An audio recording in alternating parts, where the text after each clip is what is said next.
Here we are in Eretz Israel, and up behind me you see the Carmel Mountains. And there's a story in the book of 1 Kings, Melachim, about Elijah and the priests of Baal. Baal was the name of a god that the Canaanites worshipped, and when the Jews came into Eretz Israel, unfortunately some of them picked up the worship of Baal as well. They still worshipped God, but they said it can't hurt to have two gods. So Elijah said to the people, I alone have remained as a prophet of Hashem, and the prophets of Baal are 450 men. Let us be given 2 bulls. Let them choose the one bull for themselves, cut it and put it on the wood, but not apply fire.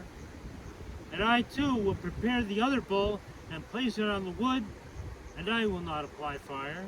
You shall call in the name of your gods, I shall call in the name of Hashem. And whichever God responds with fire, he's the true God. And all the people said, the proposal is good.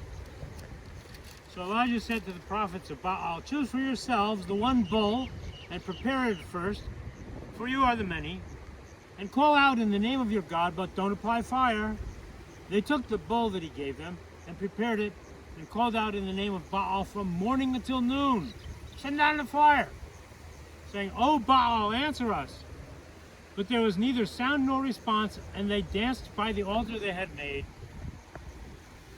And it was noontime, and Elijah ridiculed them and said, cry out in a loud voice, for he is a god. Perhaps he's conversing, maybe he's chatting, or pursuing enemies, or relieving himself. Maybe he went potty.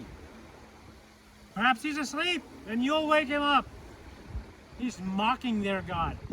They called out with a loud voice, and they cut themselves with swords and spears, according to their custom, until blood spurted out of them. And when the noon hour passed, they prophesied until the time of the afternoon offering, but there was neither sound, nor response, nor the listener. Now actually, there was a snake. There was a guy hiding in the fire, and he had a match. He was going to light the fire, and he would die, but for the glory of Baal. But a snake came along and bit him, and he died, and he didn't get to do his dirty trick. So Elijah then said to all the people, draw near to me.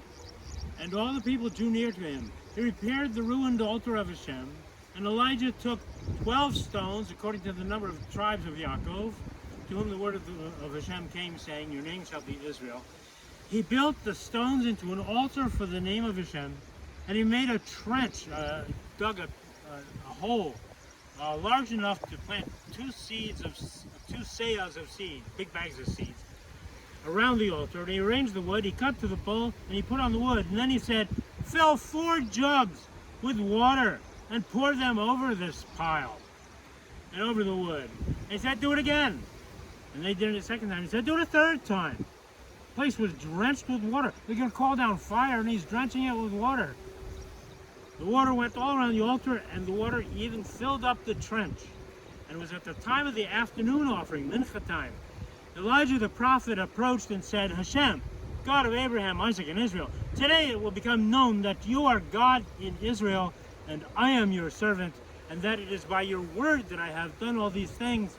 Answer me, Hashem, answer me, and let this people know that you, Hashem, are the God.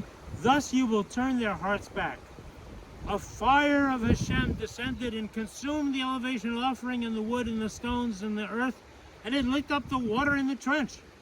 The entire people saw, and they fell on their face and exclaimed, Hashem, he is the God. Hashem, he is the God. Elijah said to them, seize the prophets of Baal. Let none of them escape. So they seized them. Elijah took them down to the Kishon River and slaughtered them there.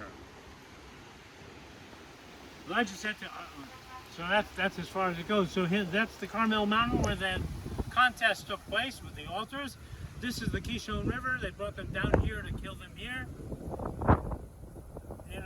In America, let's say New England, you could find a building that says since 1640. In Miami, you can find a building that says since last Tuesday. Here, you have something since 2,500 years ago.